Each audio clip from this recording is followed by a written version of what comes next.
जब परमेश्वर ब्लेस करता है किसी को या चर्च को, उसकी ब्लेस करने का तरीका क्या है मैं आपको बताता हूं। परमेश्वर एक व्यक्ति को चुनता है। यहां पर अगर परमेश्वर ने डायरेक्ट कुछ करवाना होता आपसे, तो वो यह ना कहता कि जहां मैं हूं वहां मेरा सेवक भी होगा।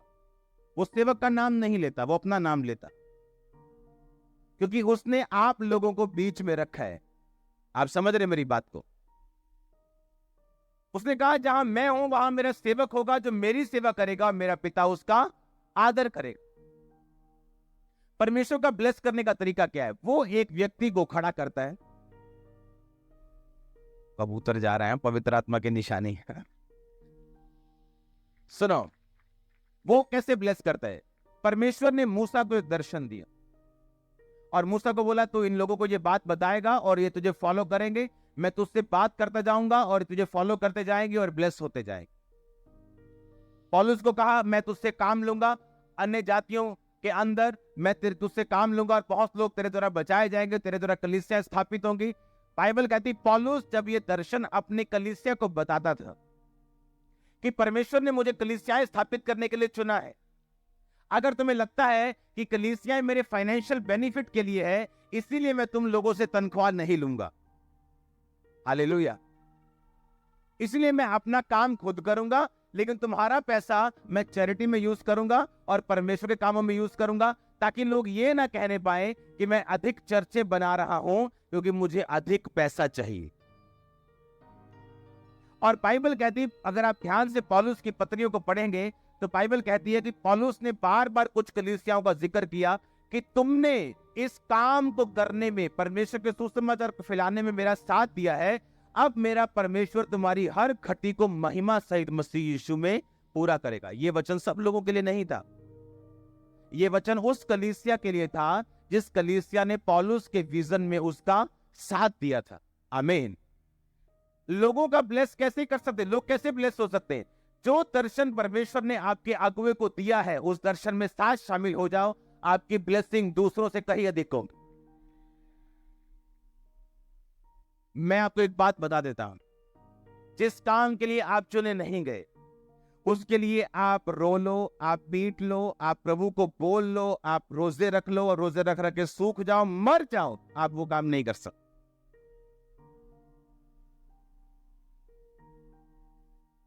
अगर परमेश्वर ने मुझसे ये काम लेना है तो इसने इसी काम से मुझे बरकत देनी। मैं नहीं कहता परमेश्वर मैं बड़ा बिजनेसमैन बनकर तुझे लाखों करोड़ों चर्च में दे दूंगा, मुझे, मैं फास्टिंग कर रहा हूं, मेरा बिजनेस बढ़ जाए। परमेश्वर बोलेगा ये मेरा प्लान नहीं, मेरा प्लान कुछ और है। और मैंने देखा है लोगों को प्लान समझते समझते 15 साल 20 साल भी लग जाते। कैथरीन कुलमैन को जवानी लग गई प्लान समझने में और बुढ़ापे में जाके यूज हुई। परमेश्वर जल्दी का परमेश्वर नहीं है। आप टाइम वेस्ट करना चाहते हो, आप फुल कर सकते हो। वो बहुत धीरजमंद परमेश्वर है। कैथरीन कुलमैन को मालूम था मेरी शादी प्रभु नहीं चाहता हो, लेकिन उसने कहा परमेश्वर ये भी तो पास्टर ही है ना, ये लड़का पास्टर है, मुझे शादी करनी, हम इकट्ठे रुए बचाएंगे। शादी कर ली। उसे मालूम था वो इस्तेमाल नहीं हो रही जो होनी चाहिए थी, क्योंकि परमेश्वर नहीं चाहता था कि उसकी मैरिज। कितने मेरी बात को समझ रहे हैं? हालेलुया। जिस काम के लिए परमेश्वर ने आपको चुना उसको समझने में आपको फास्टिंग, आपको प्रेयर, आपके अगुवे की गाइडेंस चाहिए। और जब वो उस लाइन को पकड़ लेते हैं, मैं आपको बताता हूं, जिस काम के लिए आत्मिक रीति में जोर लगता है, एक्स्ट्रा जोर, वो काम कभी परमेश्वर की ओर से नहीं होता। और जो काम फ्लो में चलता है, जो फ्लो में चल रहा है, जो रेगुलर चल रहा है, वही परमेश्वर की ओर से हो। आमीन। जिस काम को करने में पसीने छूट रहे हैं, हमें मालूम है परमेश्वर की ओर से नहीं। वो एरिया जहां तू गया सेवा के लिए, परमेश्वर की ओर से नहीं। और कई जगह आपको फ्लो में काम करने को मिलता है, वो जगह परमेश्वर की ओर से। जहां पीस खराब हो जाए, शांति खराब हो जाए, वो परमेश्वर की ओर से नहीं। जहां शांति बनी रहे, वो परमेश्वर की ओर से। मैं कुछ गहरी बातें कर रहा हूं, लेकिन करनी जरूरी है आप लोगों के। हालेलुया। और ये हमारी मर्जी, हम कितना टाइम वेस्ट करना चाहते हैं, हम कितना समय बर्बाद करना चाहते हैं और फिर उसी लाइन पर आना चाहते हैं और परमेश्वर फिर से हमें बनाए और ब्लेस करे। जिस काम के लिए प्रभु ने आपको चुना है और जिस जगह के लिए चुना है, आप दुनिया घुमाओ, आपको वहीं आना पड़ेगा। मैं आपको बता रहा हूं, दुनिया घूम लो आप, ये मेरा एक्सपीरियंस है, मैंने लोगों को देखा है, टाइम वेस्ट करके फिर वही शुरू करते देख। हालेलुया। आज लोग पूछते हैं मैं क्यों नहीं ब्लेस हूं, मेरा चर्च क्यों नहीं ब्लेस? क्योंकि तुमने कभी बोया नहीं, तुमने हेल्प को बोया नहीं, तुमने हेल्प को काटा नहीं, तुमने ग्रोथ को बोया नहीं, तुमने ग्रोथ को काटा नहीं। हमें इमेजिन करो, हमें मालूम है कि मेरे घर के पास एक नशेड़ी रहता है, वो मरने वाला है, हमने कभी उसके घर में जाके वचन देने की कोशिश नहीं की, लेकिन हम जब अपने परिवार के लिए प्रार्थना मुंह अट के प्रभु सामने करते हैं, फिर किस मुंह से करते हैं? परमेश्वर बोलेगा तूने जो बोया नहीं, तुमने वो काटा नहीं।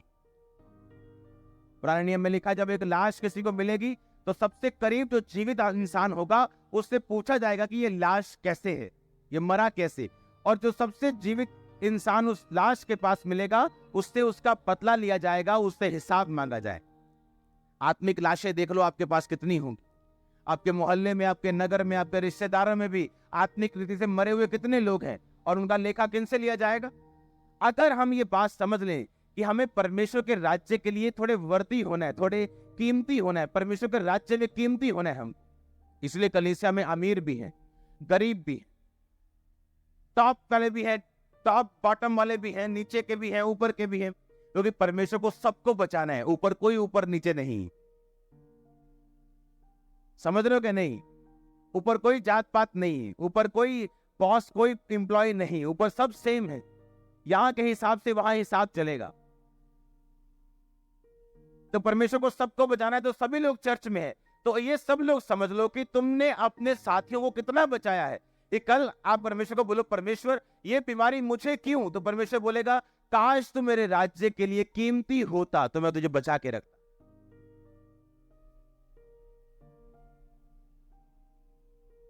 कोविड ने बड़े बड़े हिला दिए, हिलाए कि नहीं? बड़े बड़े हीरो, बड़ी बड़ी हीरोइंस, बड़े बड़े लोग, बड़ी बड़ी एनजीओ हिल गई, कोविड ने हिला दी, बंद हो गए बिजनेस, होटल बंद हो गए, दुकानें बंद हो गई, शोरूम बंद हो गए। परमेश्वर के घर बड़े हैं, उसका काम बड़ा है, उसका सुसमाचार बड़ा है। क्यों? जो चीजें परमेश्वर की निगाह में वैल्यू रखेंगी वो कभी मरेंगी नहीं, कुछ भी हो जाए, कुछ भी हो जाए। अब कोरोना के बारे में लोग बड़ी बड़ी बातें होती है, कोरोना कुछ भी नहीं। तब कहां थे तुम जब पहली वेव आई थी और तुम लोग दिखाई नहीं दे रहे थे और हम सड़कों पे थे पंजाब पुलिस के साथ? तब बिलीव करना कोरोना कुछ नहीं, वो अलग मजा था जो अब नहीं ले सकते लोग। हालेलुया। अगर मुझे पता है कि मेरी वैल्यू परमेश्वर की निगाह में है तो मुझे कोई टेंशन लेने की जरूरत नहीं। मुझे चिंता तब होगी जब मुझे यह मालूम होगा कि परमेश्वर की निगाह में मेरी वैल्यू नहीं है या कम है। कितने मेरी बात को समझ रहे? जो कुछ तुम मेरे नाम से मेरी महिमा के लिए मेरे पिता से मांगेगा, मेरा पिता तुझे देगा। मेरा नाम यानी चरित्र, कैरेक्टर, जो कुछ तुम मेरे कैरेक्टर में, मेरे चरित्र में होके, पवित्रताई में होके मेरे पिता से मेरी महिमा के लिए, प्रभु मुझे हीलिंग दे अपनी महिमा के लिए, फाइनेंस दे अपने कामों को बढ़ाने के लिए, मुझे ये चीज चाहिए तेरे कामों को करने के लिए, कहता मेरा पिता तुझे जरूर देगा। मेरी महिमा के लिए जो तू मांगेगा मेरे चरित्र में से होके, मेरा पिता तुझे वो जरूर देगा। आमीन।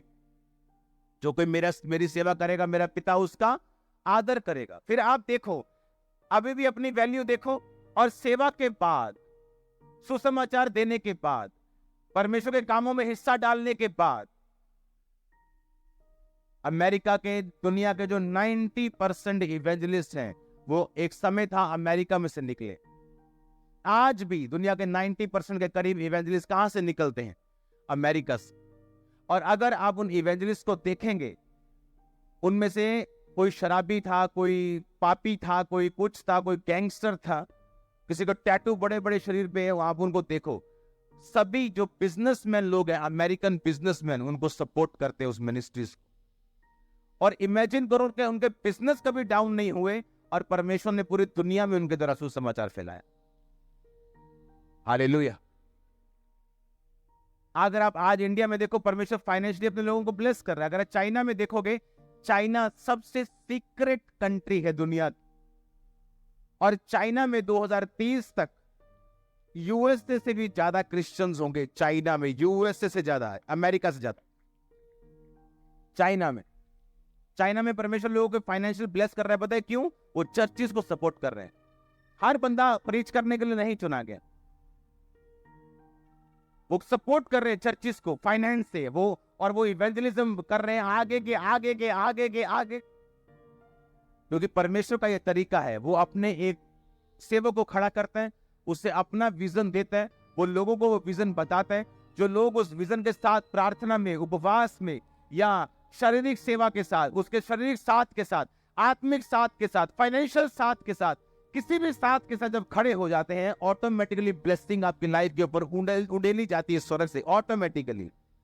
ये तरीका है। अगर सुनो मेरी बात, अगर ये जो पेड़ मैंने आपको दिखाए, अगर साथ वाला पेड़ जो मान लो गंजा है, या पिछला हिस्सा जो गंजा है, वो ये बोले और रोता रहे सारा दिन कि मैं फलवंत क्यों नहीं हूं, कुछ होगा उससे? और अगर वो अपने आप को धूप के सामने कर ले तो रोने की जरूरत नहीं पड़ेगी। आपको सिर्फ इतना ही करना है। आपको सिर्फ परमेश्वर के दास के साथ, सेवकाई के साथ, विजन के साथ, दर्शन के साथ, जो रूहों को बचाने का है, उसके साथ खड़े रहना है। अपने आप ब्रांचेस पैदा हो जाएंगी, अपने आप ग्रोथ होगी, अपने आप रास्ते खुलेंगे। अगर आपके बच्चों ने गलत कैरियर भी चुने हैं, परमेश्वर उसको स्टॉप कर देगा। आपने कुछ गलत चीज, आप कुछ ऐसा है जो आपके फ्यूचर के लिए सही नहीं, वो आपको स्टॉप कर देगा, वो आपको बचा लेगा। अगर इस राह पे आपका एक्सीडेंट होना है, वो राह परमेश्वर बंद कर देगा। मैं आपको बता रहा हूं, अगर आपकी लाइफ परमेश्वर के लिए डेडिकेटेड है, आप परमेश्वर का थैंक्स करेंगे एवरी डे जो आपकी लाइफ में होने वाला है, यीशु मसीह का नाम। हम रास्ते में जा रहे हैं और रास्ता, गूगल मैप ने रास्ता गलत दिखा दिया शायद, मान लो, और हम पहाड़ों में, गांव पिंडा के रास्ते से बढ़ गए, पंजाबी जी कहते हैं ना, पिंडा से बढ़ गए आप, कि मेन रोड छोड़ के गांव में बढ़ गए, हम निकल गए गांव में, अलग अलग गांव से निकल रहे हैं हम। और मुझे गुस्सा आ रहा है अपनी टीम के ऊपर, यार क्या यार, वो अच्छी टीम है, वो यार रास्ता नहीं दिखा पा रहे यार, क्या है यार, क्या। बहुत दूर निकली गए, जाई गए, हम निकली गए, आ गए, निकली छोटी छोटी रोड, बस एक गाड़ी रोड पे ऐसे ऐसे जा रही, और आगे एक छोटा सा ढाबा आता है। मैंने पहले से बोल के रखा है 1 घंटा पहले से, कुछ कोई भी ढाबा ही नहीं, रास्ते में दुकान ही नहीं है, कोई चाय की दुकान भी नहीं, रास्ते में एक ढाबा है। ढाबा आया तो रोक लिया। जैसे मैं बाहर निकला, कहती ओ जैम सीधी, और पहाड़ों में, मैंने कहा वहां मतलब बंदा नहीं दिख रहा था। जैसे ही मैं बाहर निकला हूं गाड़ी से, वो मैंने आपको पहचान लिया। मैंने कहा अच्छा चलो, मैं अंदर गया, हमने खाया पिया कुछ, तो बाद में वो बोली, मैंने कहा कब आए थे चर्च? कहती वो काफी देर पहले मैं चर्च आई थी, जैसे ही मैं चर्च आई मेरी शादी हो गई। अब सुनो आगे क्या। मैंने कहा अच्छा उसके बाद क्या? अब बेबी नहीं हो रहा। मैंने कहा अब फिर से चर्च आना होगा। आप इमेजिन करो, लोगों को मालूम नहीं, उन्हें पता ही नहीं, वो चर्च आए, रास्ते खुल गए। उसके बाद, इसलिए मैं बोलता हूं, अगर किसी व्यक्ति को परमेश्वर हील नहीं कर रहा, तो उसका परमेश्वर का बड़ा प्लान है उसकी लाइफ।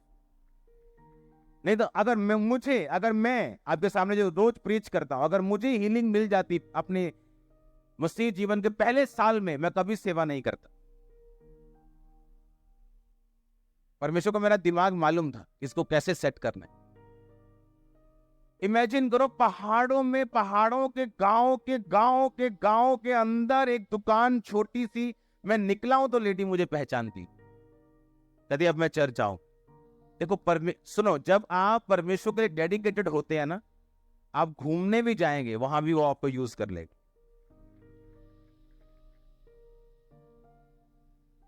कुछ भी आपके साथ होगा ना, वो ऐसे नहीं होगा। जिस भी सिचुएशन से आप निकलेंगे ना, वो ऐसे नहीं। परमेश्वर आपके साथ होगा, उसकी प्लानिंग आपके साथ होगी, और कुछ ना कुछ परमेश्वर सोच के उसने रखा होगा आपकी लाइफ। आपको जस्ट पवित्रताई में डेडिकेट होके, समर्पित होके परमेश्वर के सामने रहना है। उसके बाद चाहे खिंचाहट वाला गांव भी आ जाए रास्ता, वो खिंचाहट वाला रास्ता नहीं है, परमेश्वर कहीं लेके जा रहा है आपको आपकी मर्जी के बिना, क्योंकि वो जानता है वो आपके जीवन से क्या करवाना चाहते हैं। इमेजिन करो, एक रूह को बचाने के लिए परमेश्वर ने मेरी गाड़ी को गलत मुड़वा दी है, और मैं गांव में घूम रहा हूं, वही पहाड़ों के गांव में इतनी इतनी रोड, और रीजन क्या निकला? एक सोल को परमेश्वर बचाना चाहता था, सिर्फ एक रूह को। हमें, और उसकी सांस को भी बहुत तेज थी। हालेलुया।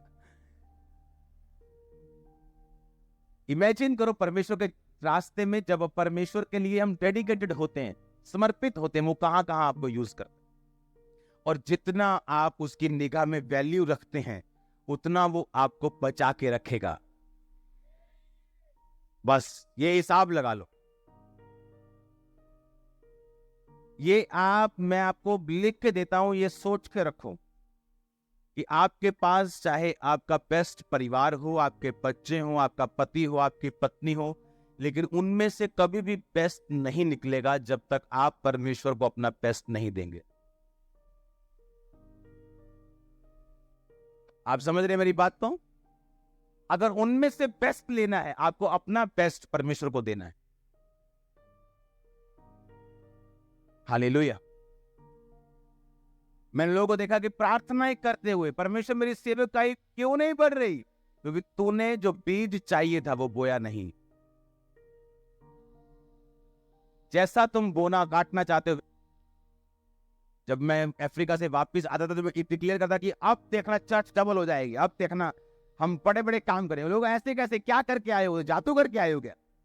अरे भाई, मैं बो के आया हूं 21 दिन प्रार्थना के, बो के आया हूं अपने जेब में पड़ा एक डॉलर, बो के आया हूं अपने इमोशंस को, प्रार्थना करके आया हूं, सब कुछ परमेश्वर के सामने रख के आया हूं, पवित्रताई से भरा हुआ आया हूं। तो रिजल्ट आएगा कि नहीं आएगा? वो बोना था जो आके डिक्लेयर करने पे मजबूर करता था कि अब देखना परमेश्वर कैसे काम करता है। जो जितना बोना काटना चाहता है वो उतना ही बोएगा। आमीन। रोने से वो किसान की फसल 5 से 10 एकड़ की नहीं हो जाएगी अगर उसने बोया नहीं है। अपने पड़ोसी को बोलो मैं सेवा करूंगा। अपने पड़ोसी से बोलो मैं सेवा करूंगी। फिर से ऊंची आवाज में, फिर से ऊंची आवाज में बोलो अपने पड़ोसी को मैं सेवा करूंगा, मैं सेवा करूंगी। आमीन। और इस थर्सडे से मैं आपको पॉइंट्स में बताऊं, इस थर्सडे से पूरा अप्रैल परमेश्वर की सेवा के बारे में, हमें कैसे आगे बढ़ना है, कौन से करैक्टर में करनी है, कितनी करनी है, कितने लेवल पे करनी है, कितने बैलेंस में करनी है, और सेवा करने से क्या बेनिफिट्स जो आपकी लाइफ में आएंगे, जो दूसरे लोग जितना मर्जी अच्छे क्यों ना हो नहीं ले सकते, जो आप ले पाएंगे। मैं कहा चाहे आपसे अच्छे क्यों ना हो, लेकिन अगर आप सेवकाई में हैं, आपकी ब्लेसिंग श्योर है यीशु मसीह के नाम। क्योंकि परमेश्वर ने आपको विजन दिया, उसने मुझे विजन दिया, उसने आपको खड़ा किया। अब हम एक होके चलेंगे विजन की तरफ। मैं तो ब्लेस हूं, आप ब्लेस होंगे। आमीन।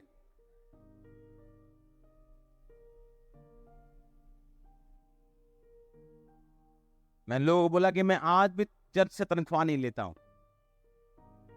आपका पैसा जो आप बोते हैं, मैंने ऐसे कभी देखा भी नहीं ऐसे कि अच्छा ये बॉक्स भरा हुआ है, कितने कितने का नोट है।